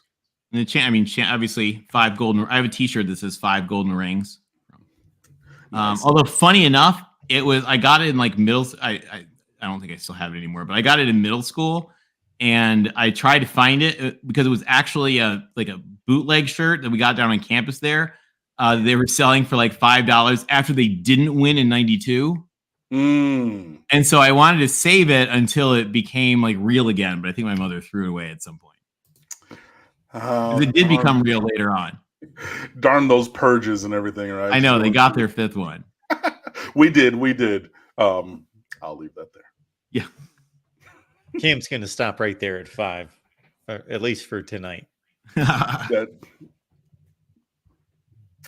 Nothing else. Anyways, so yeah, 2 Heisman Trophy winners. Good times. But yeah. No, it's again. This is why people talk about Miami and they think a lot of times we sort of get myopic. We only think about the past 5 minutes, but I mean Miami's a draw. Florida State's a draw. Absolutely. Carolina's a basketball draw. Carolina is arguably the basketball draw. Oh yeah, you want to see something wild? Look at Wowzers. Yeah. Yeah. Everybody else is just nothing. Pretty much. That's craziness. Yeah. Hey, Carolina brand, Carolina basketball. Grew up watching them all the time on ACC Wednesdays. So, yeah, very familiar with their game. And they beat the Fab Five too. God darn that time. I remember Anyways, that. but yeah, no, like I said, they're arguably the draw. Now, obviously, I think that, they're not included in this because, like, why would they be included in like a multi-sport conversation? But Duke also being like up there as one of the major draws for basketball as well. Yeah, I mean, somebody told me, or I think put on Twitter today, or something like, guy I know said it's based on some Nielsen calculation. I'm not sure exactly which calculation, but they said essentially Carolina basketball and Duke basketball together, by again whatever calculation this was, has more media value than Clemson football, according to this whatever Nielsen calculation that was. I don't know what it was. I mean, but I could see it. Yeah, because people forget that, like, for basketball, it matters a lot at the elite top tip, but then the difference for most of us is insignificant. Right, but then when you're taking two of the top four kind of program and value, market share, all those things, and putting them together, yeah, I could see that combination eclipsing Clemson for sure. Don't come for me, Clemson fans. I didn't do that math. I'm just kidding. Well, they're good Southern people, so they're not going to come for you. I love my Clemson friends. My Clemson friends are all awesome. Yeah, I got a couple as well, so they are all awesome. But no, this has been fun, man. I appreciate you guys having me on. I'm gonna step off of here, but yeah, great conversation, some really great data there, and I learned a lot, and hopefully share some stuff with you guys as well. So thank you so much for having me. Go Canes! Hey, that's right, go Canes! Thanks, Cam. Yeah, have a good vacay. I definitely will. See you soon.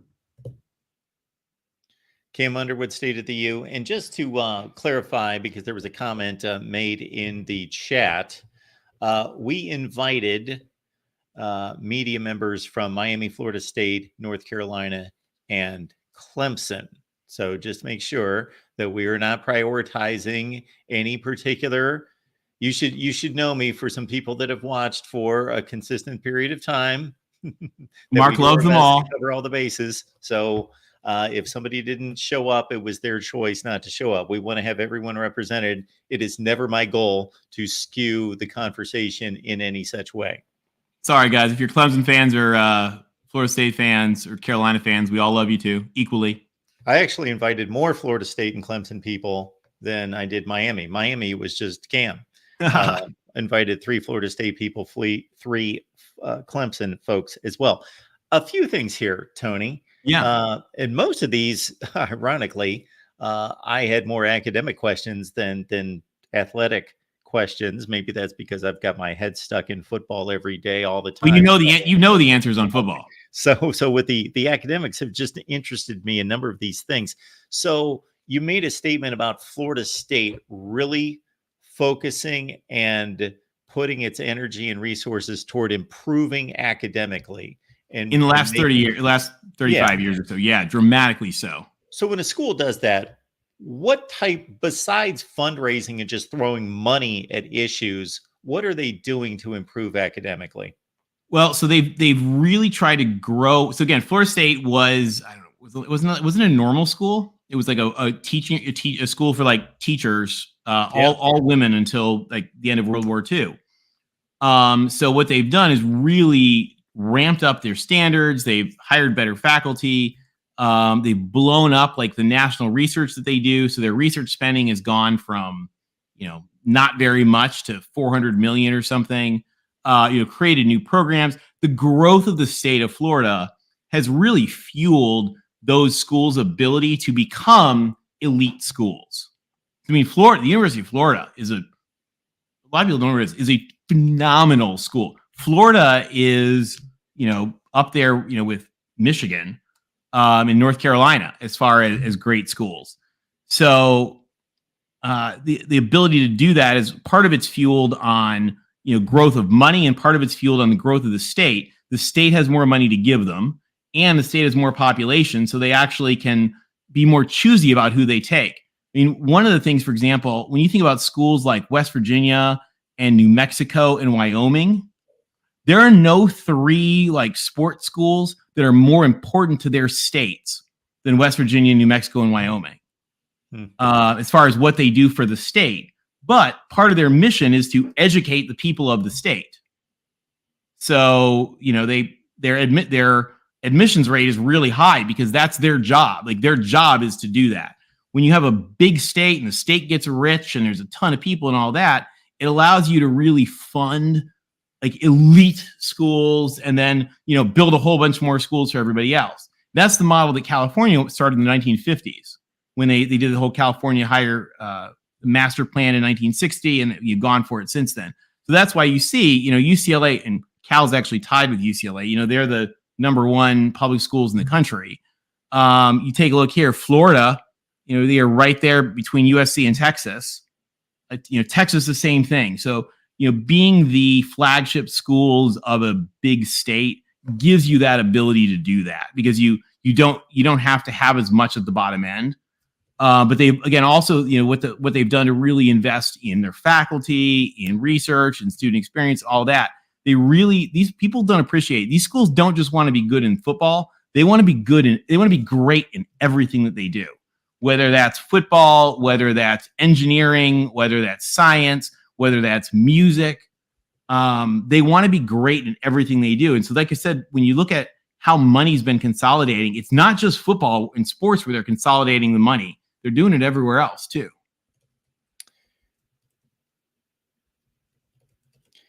I'm just in the process of responding to somebody. There we go. So I did a series where I looked at realignment, which I've done a number of those, of course, but I was comparing academic standings this off season as you have them ranked right there from the U.S. News and World Report. Yep. Versus looking at the videos just to make sure I wasn't missing things and hitting the same metrics from 3 years ago. And I was quite surprised at the amount of movement. North Carolina, I think, rose from 28 to 22. For Florida State, I think they pretty much stayed the same. They may have increased their position a little bit. Clemson dropped from 78 to 86, and Miami had a fairly significant drop as well. So a lot of that is the score. I don't know if it was 23 or 24. I forget exactly when they did it. U.S. News changed their scoring a little bit. Again, they were really under a lot of pressure sort of from the world, really, because people were telling them that their rankings, which matter a lot to people, and you don't have to like their rankings, you cannot like, but like they matter a lot. But people were telling them that their rankings were rewarding the things that are wrong with higher education. They were rewarding schools for turning kids away, not for who they bring in. They were rewarding them based on whether the school was rich, regardless of what they did with the students. They were rewarding schools who were churning out, students who couldn't get jobs but had way too much debt, things like that. And student debt was a big issue. And so they refigured the scoring. And again, you saw the private schools all kind of take a hit. Baylor took a big tumble. TCU took a big tumble. And USC took a small tumble. They went down like 5. But 5 matters a lot when you're going from 23 to 28. 5 doesn't matter as much when you're going from 105 to 110. So you really saw that change. I think probably shifted them a bunch. And it's not necessarily a bad change, right? Because again, it's they were telling schools we're going to reward the people who don't do the things that are wrong with higher ed. A lot of like the Patriot League schools got creamed. Another question concerning game day revenue, and you said that was a little bit quirky in regards to how that gets tracked and accounted for, and who benefits from that. Yeah, athletic department doesn't get very much of it in most cases. Because when you think about, let's just take Clemson on a game day, 80,000 people in that stadium. Maybe the average tickets, maybe I'm stretching it, $100 for a big game. But what do students pay? Remember, this is all games and includes all tickets. Sure. I'm just trying to grind it down to how much money is brought in one Saturday afternoon. That's $8 million just at the gate, plus food and merchandise and parking, and they've got to be bringing in. Well, and I don't know. They may have a thing. One of the places. This is why I put them both there. Notice how their donor giving is really high. So they may have an accounting quirk. That's part of why I put these together, because these are often have a relationship. In some cases, there's, depending on how you do it, there's an accounting quirk where money looks in the accounting like it's coming in as donor giving. Another example of that, which I talked to the AD from there, actually, I put out a thing on just on ticket revenue. Was talking to the AD from Troy, and actually, like, the dollars that come in from tickets don't touch Troy's books because it runs through the athletic booster fund that then pays for something else, and I forget exactly how it goes. But it looks like Troy sells no tickets, which is true because Troy doesn't sell the tickets. The donor club or whatever does. So when you look at Clemson here, this is why they have a huge donor number and a small ticket number. And my guess is that there's a relationship. Like, some of the money that is really for attendance shows up on the books as donor. That is a guess. Somebody from Clemson, I could be wrong. That's what it tells me looking at that, or would be most likely. Tony, is there a healthy ratio between graduate enrollment and undergrad in terms of a ratio? No, it really depends on what your school wants to, like, what your school does. I mean, if your school has, if you have for example, if you have like a giant nursing school, and you have a giant, part-time business school, those numbers get big. So you look here, this is grad to undergrad.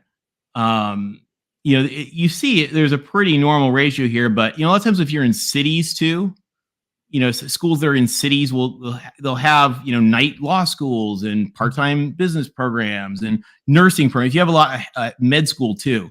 There's a lot of like part-time nursing, stuff like that. It all really depends on the school. Or if you're just a school like Georgia Tech has a huge graduate engineering program. So Georgia Tech has just an enormous amount of grad students. Nothing really screwy here. I didn't think for really any of these schools. USC's is really high as far as grad students. Again, a lot of healthcare, a lot of school of education, teachers, like LA City teachers who are getting a master's degree at USC. You see that a lot.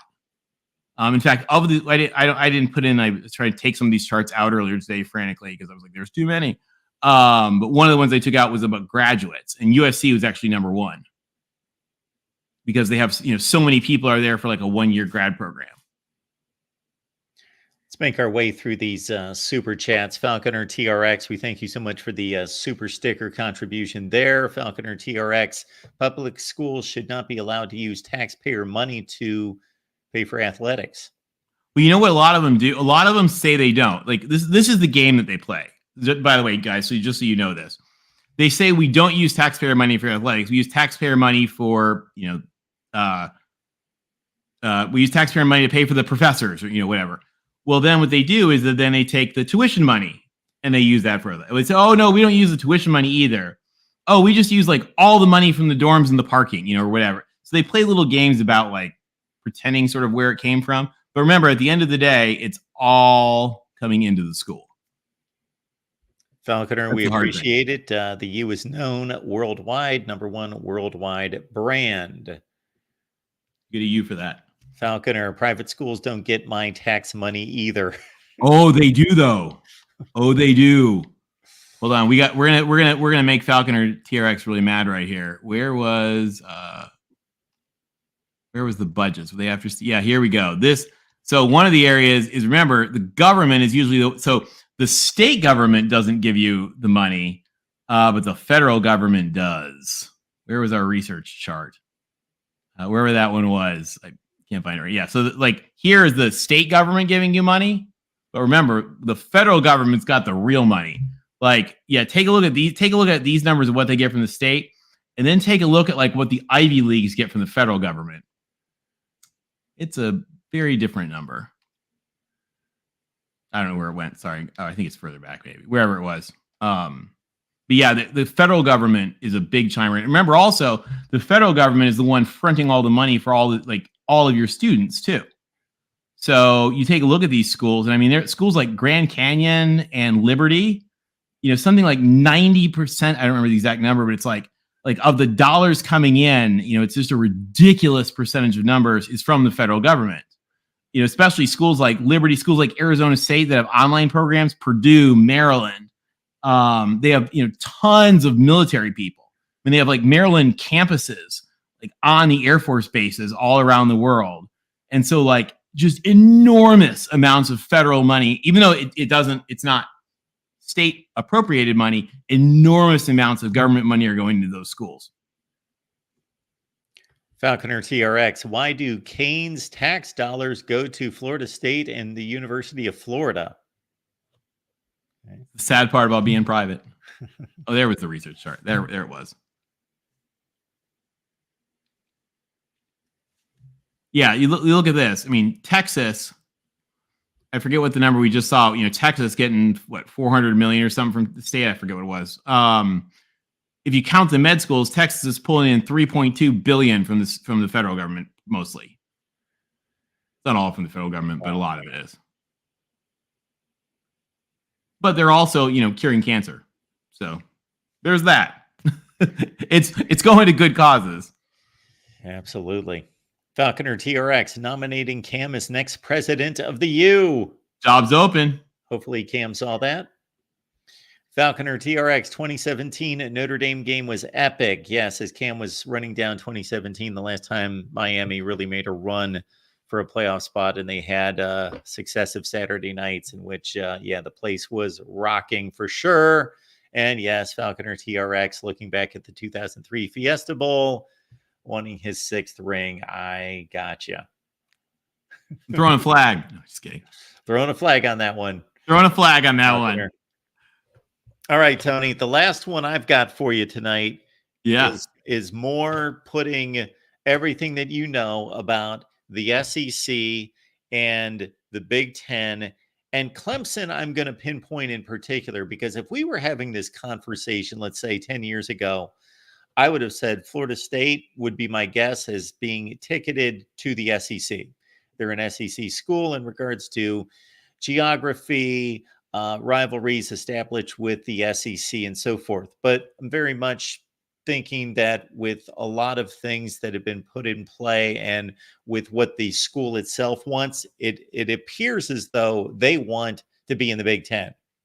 Clemson, to me, feels and looks and has all the markings of an SEC school. If they are leaving the ACC, would you see Clemson as more of a fit in the SEC? First of all, I do think they fit better there. They're more like an SEC school than a Big Ten school, but the Big Ten is adopting sort of a national perspective. So it would make sense that they would want to have a team in the Southeast. I think I can't speak for the actual school executives. I know what some of them have privately told me, but my impression overall is that if the ACC wanted to fight itself out in court for a few years, there would be no objections from the SEC, is my guess. I don't think they, there's people that really think the Big Ten wants more.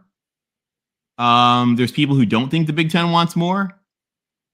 And there's people who think that the Big Ten and the SEC would both do what had to be done. Looking at long-term stuff, would both do what they needed to do for the long term if there were things available, but would not necessarily regret not having to make another huge change right away.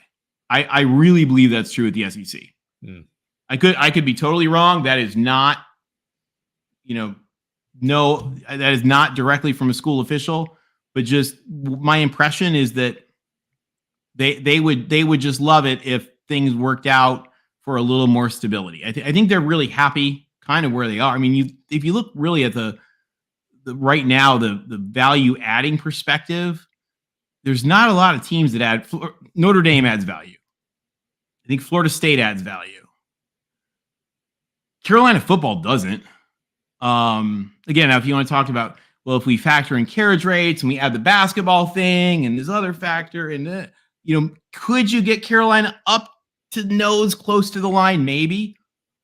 And could you get, the bigger question is, if the ACC were to be as dumb as the Pac-12 and fall apart, if it's fallen apart, do you pick up some pieces? Yeah, probably you're more likely to do that because it's the only time you're ever going to necessarily maybe be able to pick up that piece. So sometimes you make decisions that you would make in times of crisis that you would rather not do. It's like I've known people that their neighbor was moving and they wanted the land, and so the neighbor moved and they bought the house because if you didn't buy it now, you might not buy it for another 50 years. So it's like some things like that you have to make when the time is right. I don't think the SEC would object if they didn't have to expand. But I think they would probably do so if they needed to. Yeah, so with Clemson and Florida State taking the moves against the ACC that there are going to be changes. If that wasn't going on, I would think that maybe there's a probability that we're at a landing spot right now for a while, partially because of what you just outlined, that these conferences are very comfortable with where they currently stand. Well, and I mean, the thing about, I'll tell you guys, so I did some calculations on Carolina and Virginia. And it's really interesting to me because when you look at the football performance, when you look at TV rate, I looked at like 10 different metrics of football and TV. And they have a secret twin pair of another two schools that are also nearby rivals who are almost identical to Carolina and Virginia in all of those metrics, whether that is, again, football, whether that's TV, or even the academic stuff. They're very parallel. It's Stanford and Cal. And we saw the valuation on Stanford and Cal, or the de facto valuation on Stanford and Cal. And Virginia and Carolina have about the same TV numbers, about the same football success, about the same everything else as Stanford and Cal do over time. And so it's, you sort of start to say, okay, where is the $100 million a year in value for Virginia? Say, people, the rumor mill, when we know that it's not there for Cal because Virginia football is no better than Cal football. Yep. And again, whether you want to talk about can basketball make some up on the back end and the carriage rates of the state and your contract, maybe. Again, there are complications. This stuff is not easy. And there's also the sort of, one-time thing, do you do something when you have that one time you can do it? But what's interesting to me, what I love about when we do these deep dives is we compare them just to this universe of the big schools. And, where we saw Carolina was not batting in that space. Yeah. I love Carolina. I would love to see a stabilized ACC, but it just doesn't seem as though that's going to happen because of the court battles going on right now. Just like I wanted to see the Pac-12 exist forever. I don't like seeing any of this.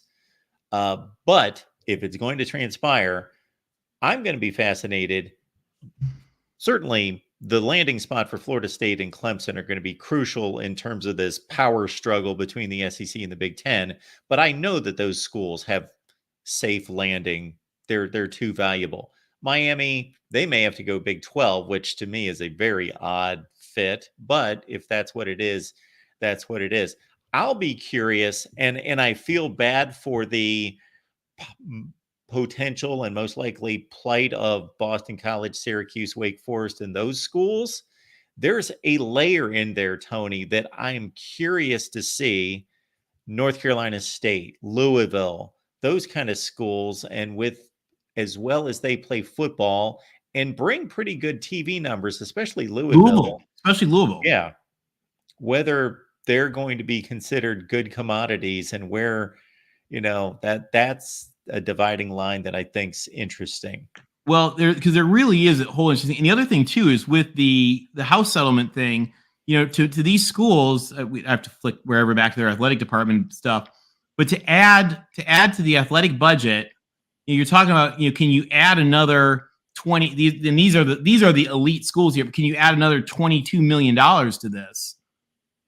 If you're not in the Big Ten or the SEC, where you're getting, essentially the new playoff money and some other things is going to end up going to the players, effectively going forward. But these schools that were already down, and these schools aren't down, but the schools that are already down, I forget what it was. Houston and Central Florida both have like $90 million budget, of which like $40 million is subsidized. Now the Big 12 is going to pay them a little more, so that's good, but it's not going to cover that. It's not even going to cover their subsidy. If you think about, they're going to have to pay players now, and they're still looking at $30 million subsidies.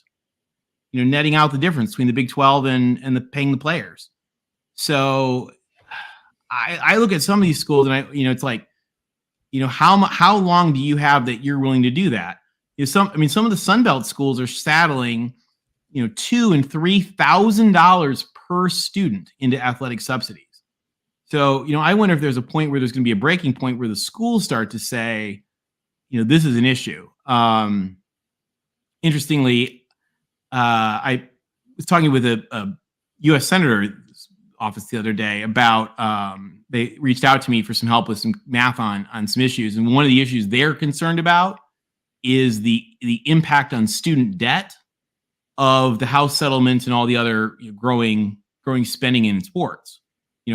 How much of sports is turning into student debt is a question that they had to ask. And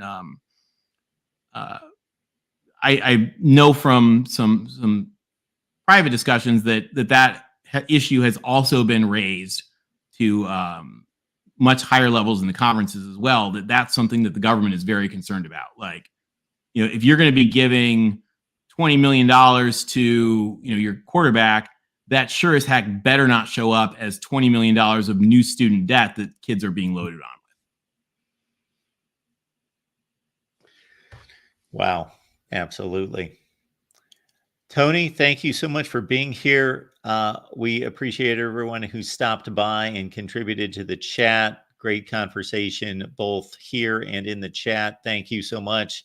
You can catch Tony. Let's bring up his X handle so everyone's aware. You can catch Tony at TJ Altimore, consultant strategist, and certainly he's come to our aid many, many times and always glad to help. We're going to continue these, folks. So we thought that obviously there's a connection here with everything that's going on in the ACC, and between these four schools in particular. We're going to look at Ohio State and Michigan together. We're going to do a bit of a rivalry series, Iowa, Nebraska, and a few other ones. Coming up Friday over on the national channel, Tony's going to take a look at the four incoming schools to the Big Ten: USC, UCLA, Washington, and Oregon, and how they match up against the upper crust of the Big Ten. That will be fun. Interesting. Yeah, that's going to be a good time. Tony, thank you so much for being here. I'm going to wrap things up here. We'll see you soon. Yes, we'll see you on Friday, Tony. Right on. Go Bucks. Great to have Tony here again to break things down for us. You didn't even hear it tonight. Once he goes into the history books and starts to really break down some of the storylines and the narratives of what have brought some of these conferences together or split them up in the past. And I'm not talking about just recent history and some of the things that we know in regards to the Texas A&Ms and Missouri's leaving the Big 12 to go to the SEC. Sure, we're all up to date on that, but going way, way back into history and some of the fascinating stories and power struggles of these conferences has been a eye-opener and a education for me. Again, we're going to get together on Friday night over on the national channel to look at Washington, UCLA, USC and UCLA to the Big Ten, and what that looks like in regards to their histories, their traditions, their prestige, their media presence, and their football and athletic budgets and prowess on the field. We appreciate you being here at the Voice of College Football. ACC fans, I dropped a video on my ACC Power Rankings. It's over on the national channel. Please check it out. And we will see you soon right here at the Voice of College Football. You have a great night. And now we will present a word from our sponsor. Love what I do as a sports commentator. I have definitely been blessed. I enjoy my career. But I got to say, if I could turn back time, I would learn the business side of sports management, how to manage people, how to manage projects, how to manage situations. And then there's also those times in which you feel stuck in a job, stuck in a career, just feeling that there's a dead end and wondering and waiting, when is that break going to happen? Well, unfortunately, I got to tell you, that break is not coming unless you make it happen. Sports is your passion. You love it, you live it, you breathe it. Why not make your passion your career? Introducing Southern New Hampshire University, our sponsor. At SNHU, you will learn the business side of sports, sports management principles, and how to gather and analyze data. This degree will help you prepare for a career as an athletic director, sports information director, marketing manager, and other exciting roles in the sports industry. You'll be able to tap into SNHU's network of graduates working in sports-related organizations. You'll also have the opportunity to take advantage of an internship or an experiential learning course within the field. Your courses are taught by faculty with real-world experience, so you'll have opportunities to connect with people in the industry. And when you graduate, SNHU will be right there to help you with your job search. SNHU is accredited, nonprofit, and has radically affordable tuition. SNHU was voted one of the country's most innovative universities by U.S. News and World Report. Just go to snhu.edu/VOCFB. The link's also in my description section down below to see if you qualify for SNHU's sports management program. You might be eligible for financial aid or have existing college credits that could fast-track your degree at SNHU. Click the link to get started. Your exciting sports management degree at SNHU awaits you. Do it now.